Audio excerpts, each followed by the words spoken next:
Ja ne bom dolg, malo voda, da naredim.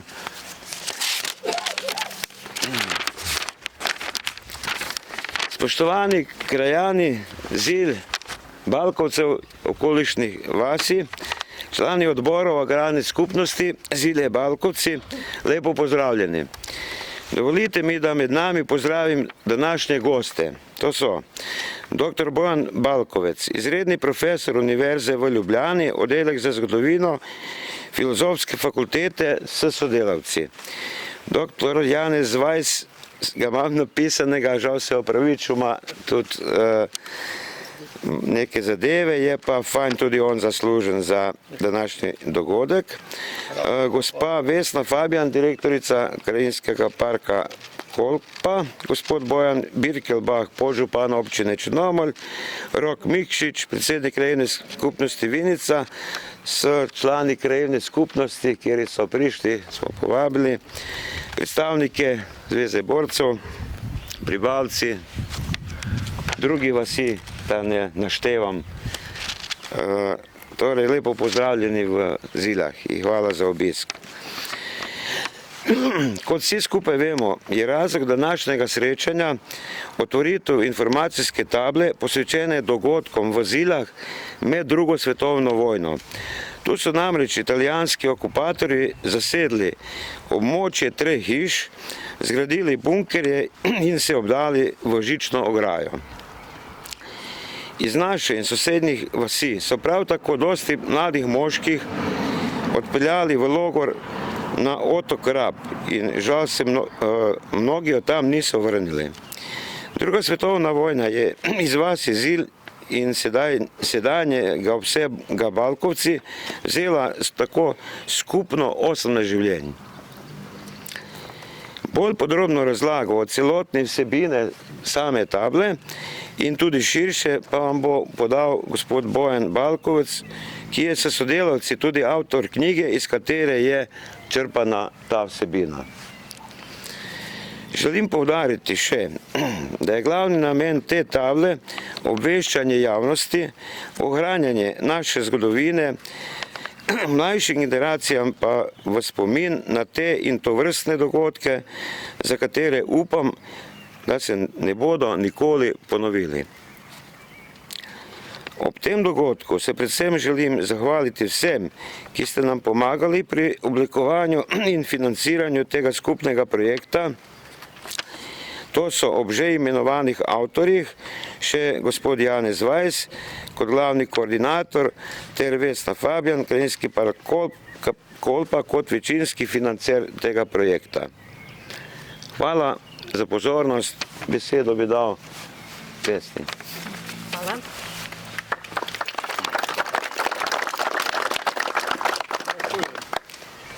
Spoštovane krajanke in krajani Zilj, dragi gostje, čast mi je, da vas danes nagovarjam v imenu Krajinskega parka Kolpa ob tej posebni priložnosti, torej postavitvi spominske table, ki nas vrača v čas, ko so naši predniki v Ziljah se soočali z grozotami druge svetovne vojne. Zilje, vaška skupnost nad reko Kolpo, danes takšna mirna in idilična, v letih 41-43 pa je živela povsem drugačno zgodbo. Takrat se je tukaj postavila italijanska postojanka. Domačini so morali svoje domove prepustiti vojakom, za hišami so nastali jarki, bunkeri, bodeče žice. Vaške poti so bile prepredene zapornicami, življenje pa je s vsakodnevnim strahom ogrožalo vaščane. Ta tabla, ki jo danes tukaj odkrivamo, ni le zapis zgodovine, je opomin. Opomin na to, kako krhka je lahko svoboda. Spomin za ljudi Zilj, ki so bili odpeljani v taborišča, od katerih se nekateri niso vrnili. Je tudi opomin na moč skupnosti, ki je kljub vsemu preživela, opozarjala, pomagala in včasih svojo modrostjo preprečila še hujše posledice. Spoštovanje preteklosti ni popolno, če ga ne povežemo s sedanjostjo in prihodnostjo. Morda nekateri ne veste, sama nisem le naravovarstvenica in geografinja, pač pa zgodovinarka, diplomirana pri vašemu sokrajanu, zato se zelo dobro zavedam, kako pomembna je zgodovina, kakšna učiteljica je zgodovina in če le znamo brati, koliko se lahko iz nje naučimo. Žal včasih premalo. Kot taka se zavedam, da so ti kraji več kot le čudovita narava, so kraji spomina, čeprav je narava tista, ki nas danes žal še edina spominja na tiste čase, o katerih priča današnji dan. Zato je odgovornost vseh nas, da ohranimo spomin na ljudi, ki so tu živeli in trpeli, in hkrati odgovornost, da to izjemno pokrajino, ta mir predamo naprej prihodnjim generacijam. Sofinanciranje table strani javnega zavoda Krajinski park Kolpa ni le formalna gesta, je izraz hvaležnosti Ziljem in njihovim prebivalcem. Je tudi zaveza, da bomo skrbeli ne le za naravo, ampak tudi za zgodbe, ki živijo v tej zemlji. Hvala vam, da ohranjate spomin. Hvala vam.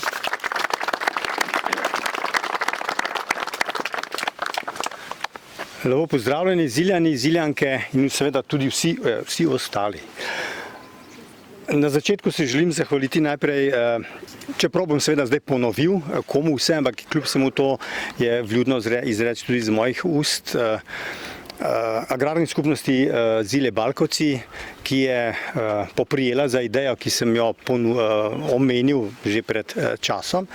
Muzejski zbirki iz Črnomlja in Janezu Vajsu, ki je, kot je rekla gospa Fabijan, koordiniral te stvari do te točke, pred katero smo danes, torej da je ta tabla postavljena. Nenazadnje zahvala seveda lastniku zemljišča, Jožetu Starešiniču, ki je omogočil, da ta tabla stoji in da bo še kar nekaj časa stala. Pravzaprav bi mogel začeti z neko drugo zahvalo recimo svojim sorodnikom. Kot otrok sem tu preživljal počitnice pri starih starših in seveda ne samo tu, pač pa tudi recimo, ko smo se strici in tetami srečevali, slišal različne zgodbe o tem, kako in kaj so bili Italijani v Ziljah med drugo svetovno vojno, pa so kradli kokoši ali pa streljali kokoši, morda kako kokoš tudi plačali, seveda streljali tudi še na kaj drugega, recimo na prestrašeni so streljali na otroke, ki so bili na Kolpi. No, minila so desetletja in prišel je nek raziskovalni projekt, s katerim smo se ukvarjali na oddelku za zgodovino, govorijo o okupacijskih mejah in običajno se pri takih projektih, kadar gre za zelo stvari oprijemljive na nekem terenu, poiščemo neke točke in zgodilo se je, da seveda sem jaz brez težav prišel na idejo, zakaj pa ne bi te zgodbe iz Zilj iz časa druge svetovne vojne, kako se neki mali kraj spoprijemal z Italijani na eni strani, s partizani na drugi strani, namreč oboji so jim lahko bili v nevarnost, ampak na koncu do teh nevarnosti v skrajnem primeru niti ni prišlo. Podobno kot je kolega recimo v okolju, odkoder on izvira, tudi našel zgodbe, torej smo pravzaprav na temelju takih malih študij iz malih krajev naredili nek pregled, kako so se stvari odvijale v Sloveniji na ozemlju današnjega obsega, bomo rekli, kjer je bilo znotraj tega ozemlja blizu 700 km najrazličnejših državnih meja med Nemci, Italijani, NDH in Madžari. In kako so te meje vplivale na življenje posameznikov v tistem okolju. Od tega, da recimo ženska iz Lučin nad Polhogradcem ni mogla iti k maši v Nemčiji, seveda, ker Nemci tam ni bilo več maš, ne. Bila je pa maša pri Italijanih na oni strani v Polhogradcu, ampak usoda vojne je hotela, da ta gospa ni prišla do možnosti, da bi poslušala Božjo besedo, kajti stopila je na mino in umrla. Do te velike nesreče v tem smislu, da bi v Ziljah se kaj takega zgodilo, ni. Zilje so nekako uspele preživeti, ne glede na žrtve, ki jih je moj sopremenak Franc omenil, kljub vsemu ni bilo huje, kakor bi lahko bilo zelo, zelo hudo. Verjamem, da je seveda zgodba za vsakega posameznika, za družino, ki je morala izprazniti svojo hišo, v katero so se naselili Italijani. Sami pa so se morali premakniti nekam k dobrim sosedom, da so lahko tam preživeli tiste hude čase. Verjamem, da je seveda njihova izkušnja zelo slaba. Ne glede na to, da je nek Italijan potem čez desetletja prišel v vas in delil svoje spomine, bil tudi relativno prijazno sprejet kljub vsemu. Informacijska tabla, ki jo tule zdaj postavljamo, oziroma ki smo jo postavili, oziroma ste jo postavili že pred dnevi, tako da je zdaj beton že utrjen in tako naprej, pripoveduje del segmenta, del te zgodbe. En del je torej o tem, kako so bile te hiše v okolici, torej ta tu za nami in še dve na oni strani ceste, izpraznjene, obkrožene z žico, povezane z jarki, po katerih so se Italijani lahko premikali, ne da bi jih kdo opazil. A na drugi strani so jih pravzaprav vsak dan opazili otroci, ki so šli tu mimo šolo. In recimo po pripovedovanju moje tete so jih tu Italijani seveda pozdravili otroke. Italijani z otroci nimajo nekih ovir, ne glede na to, da so bili vojaki, so bili prijazni, recimo kak sadež so jim ponudili, kaj podobnega, ampak so jih pa tudi vzgajali, namreč da je treba pozdraviti z buongiorno.